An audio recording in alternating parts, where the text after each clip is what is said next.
여러분 안녕하십니까? 27살 김수광 소방교, 35살 박수훈 소방사. 타인의 목숨을 구하기 위해 나섰던 젊은 두 소방관이 순직했습니다. 어제 저녁 경북 문경의 공장 화재 현장에서 인명수색을 위해 가장 먼저 불길 속으로 뛰어들었던 두 사람입니다. 먼저 화재 현장 연결하겠습니다. 자, 차현진 기자, 불탄 건물 앞에 있는 것 같은데 현장 상황 전해주시죠. 네, 제 뒤로 보이는 건물이 어젯밤 불이 난 공장 건물입니다. 외벽이 거의 다 뜯겨져 나간 채 철골만 앙상이 남아 있습니다. 이곳에서 화재 당시 수색 작업을 벌이던 소방대원 2명이 고립돼 변을 당한 겁니다. 문경소방서 소속, 문경소방서 119 구조구급센터 소속 27살 고 김수광 소방교와 35살 고 박수훈 소방사입니다. 불은 오늘 오전 9시쯤 완전히 진압됐는데요. 현장엔 여전히 소방차 여러 대가 또다시 불이 붙을 가능성에 대비하고 있습니다. 불은 어제 저녁 8시쯤 4층짜리 유가공품 공장 건물 3층에서 시작됐습니다.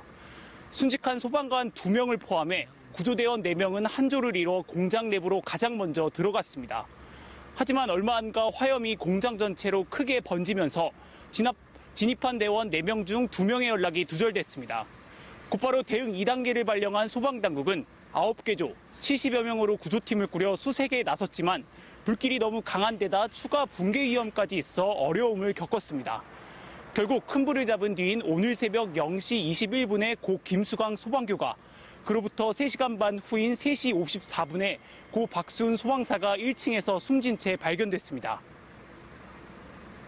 3층 부근에서 검색을 하던 중에 급격히 여기서 확대가 진행되었고 바닥면이 붕괴되며 추락을 하고 여기서 우리 대원들을 발견하였습니다. 30여 명 규모의 수사 전담팀을 편성한 경찰은 본격적인 화재 원인 파악에 나섰습니다.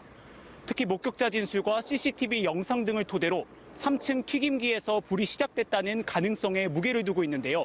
건물 붕괴 우려 탓에 오늘 안전진단을 진행한 경찰은 내일 국과수와 현장 감식을 벌여 최초 발화 지점을 비롯해 사고 경위 등을 조사할 방침입니다. 경북 문경 화재 현장에서 MBC 뉴스 차현진입니다. 5인 이상 모든 사업장으로 적용이 확대된 중대재해처벌법을 둘러싸고 오늘 국회가 한바탕 진통을 겪었습니다.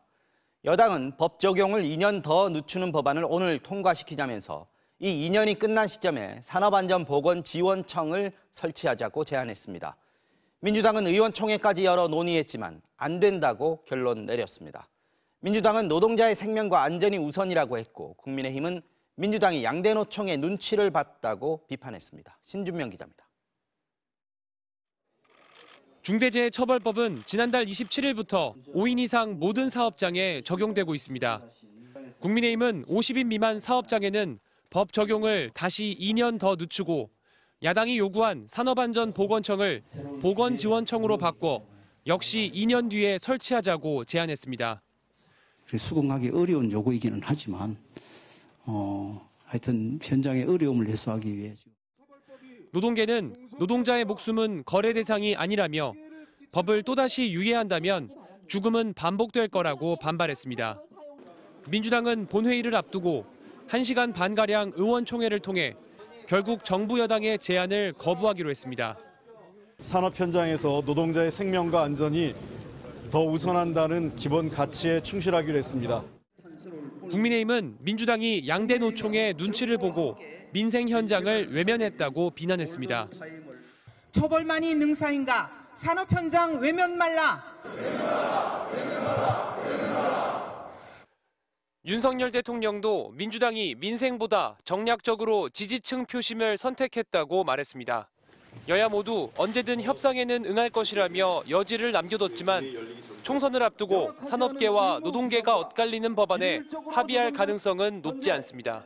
MBC 뉴스 신준명입니다. 응급 환자가 병원을 찾지 못해서 떠도는 이른바 응급실 뺑뺑이, 그리고 문을 열자마자 소아과에 줄을 서는 현상 등으로 드러난 의료 붕괴를 막기 위해서 정부가 종합 대책을 발표했습니다.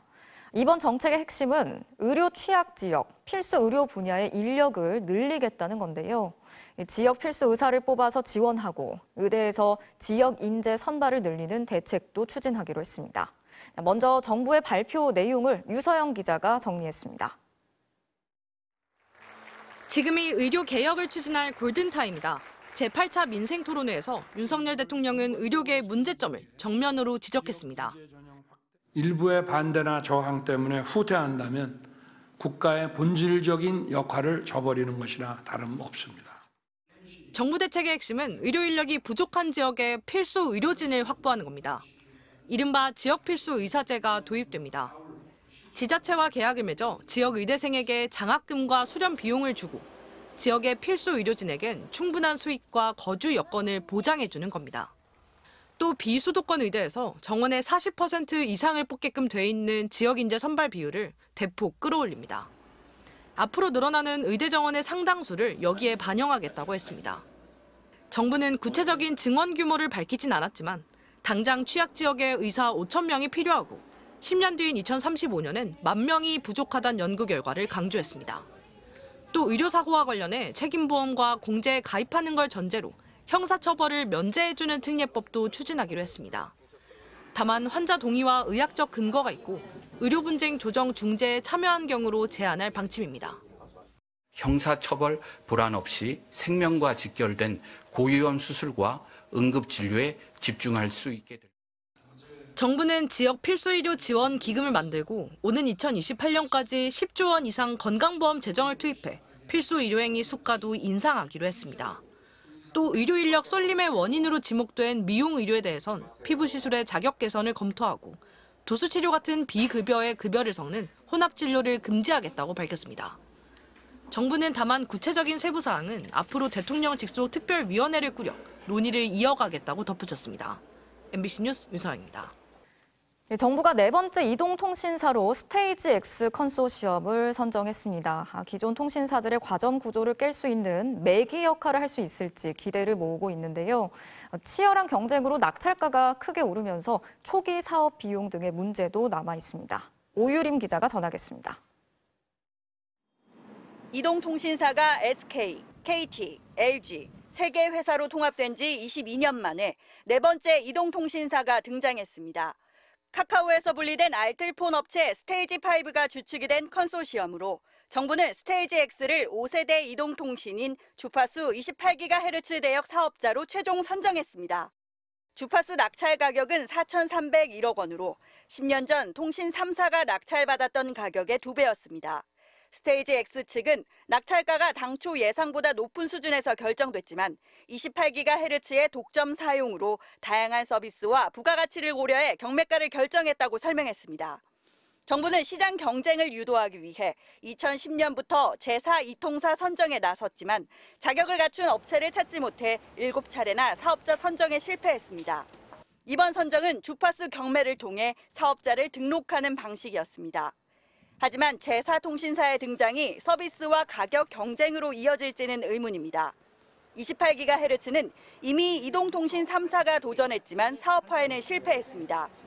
대량의 데이터를 주고받는 용도로 속도가 빠르지만 전파 도달 거리가 짧아 그만큼 많은 기지국이 필요합니다. 스테이지 X는 3년 동안 전국에 기지국 6,000대를 의무적으로 구축하고 우선 병원과 공연장, 공항 등을 상대로 특화된 서비스를 추진할 계획입니다. 새로운 수익 모델을 개발하는 게 굉장히 중요하고요. 정부 지원에 힘입어서 한다면 그 효과는 단기적이고 사업자가 지속 가능하지 못할 문제는 있을 수 있죠. 신규 사업자는 3개월 안에 법인 설립을 마무리하고 기간통신 사업자 등록 절차에 들어가야 합니다. 스테이지 X는 다음 주 기자회견을 통해 자세한 내용을 공개할 예정입니다. MBC 뉴스 오유림입니다. 서울 한강 위를 오가는 새로운 수상버스, 한강 리버버스가 올해 10월 운항을 시작합니다. 이 배를 타면 출퇴근 시간에도 서울 잠실에서 여의도까지 30분이면 갈 수 있다고 합니다. 하지만 김포 골드라인의 지옥철 혼잡을 덜기 위해 투입하겠다고 했던 수상버스는 시행이 미뤄졌습니다. 조희영 기자가 취재했습니다. 서울 잠실 롯데타워에서 여의도 63빌딩까지 지하철로 가려면 약 1시간이 걸립니다. 하지만 한강 백길로 고속선을 이용하면 30분 정도에 도착합니다. 출퇴근길 교통 정체를 해소하기 위해 서울시는 한강을 따라 7개 선착장을 만들고 이른바 200인승 리버버스를 도입하기로 했습니다. 오는 10월부터 도입이 되면 출퇴근 시간대엔 15분 간격으로, 이를 제외한 시간대와 주말에는 30분 간격으로 운행됩니다. 요금은 한 번 탈 때마다 3,000원이고 서울시의 기후 동행 카드로는 무제한 이용이 가능합니다. 대중교통이 대변신을 하게 되는 교통 혁신의 한 해가 될 것입니다. 서울의 매력과 경쟁력 요소가 또 하나 큰 변화를. 관건은 접근성입니다. 여의도와 옥수역, 뚝섬 3개역은 인근 지하철역에서 5분 안에 걸어서 갈 수 있지만 잠실, 잠원, 망원, 마곡 등 4개역은 다릅니다. 저는 지금 서울 지하철 2호선 잠실역 인근에 나와 있습니다. 여기서부터 선착장 예정부지까지 거리가 1km가 좀 넘는데요. 직접 한번 걸어가 보겠습니다. 지하철 잠실역에서 선착장 예정부지까지 걸어서 15분이 걸렸습니다. 여기에서 가장 가까운 버스 정류장도 700m, 걸어서 10분 거리에 있습니다. 이에 대해 서울시는 버스 노선 연결과 공유 자전거로 불편을 줄이겠다는 계획입니다.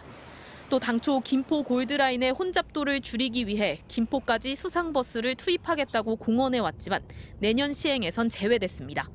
주차장을 만든다든가 진입로를 만드는 이런 작업들이 김포시에서 해줘야 되고 작년에 예산이 편성이 안 됐었고요, 김포시에서. 또 홍수나 결빙 시에는 운항 중단이 불가피하고 날씨의 영향도 많이 받아 제 시간에 맞춰 오갈 수 있을지 우려도 나옵니다. 이에 대해 서울시는 한 해 평균 운항 불가 일수는 보름 정도로 예상된다며 충분히 대중교통으로 역할을 할 거라고 설명했습니다. MBC 뉴스 조희영입니다.